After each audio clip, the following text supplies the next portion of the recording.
For the last few weeks, we've been in the vineyard, working God's territory.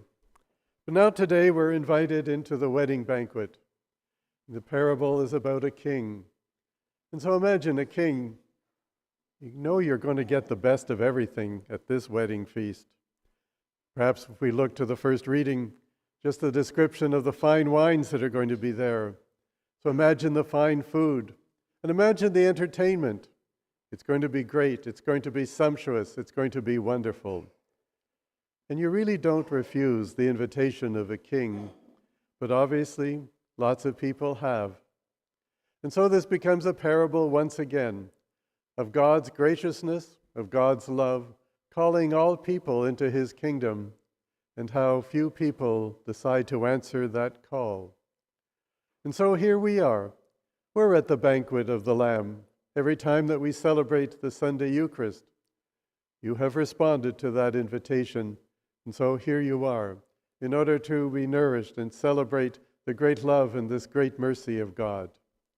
I've come to realize that almost all the parables of Jesus are really about the graciousness of God.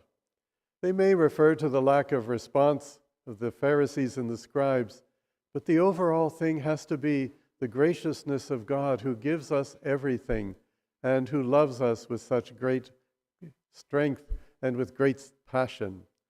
And so that's what we want to celebrate today.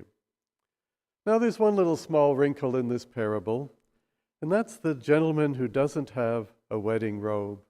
And how can we explain that? Well, many of the commentaries that I looked up suggested that it was the king that was providing the robes. After all, he's rich beyond rich, and so he provides all the guests with this beautiful gown. And obviously there's someone who's decided they didn't want to wear it. And so what does that symbolize? Well, the wedding garment can refer to baptism. When you're baptized, usually you wear a white gown. It's a symbol that we have put on Christ, and therefore that we live as Christ as well. And so it seems to me that there's two elements to this parable. One is answering the call, answering the invitation to come. But then there's another demand that is placed upon us, another invitation, and that is to live what we have received. If we have been baptized, then we must live our baptism.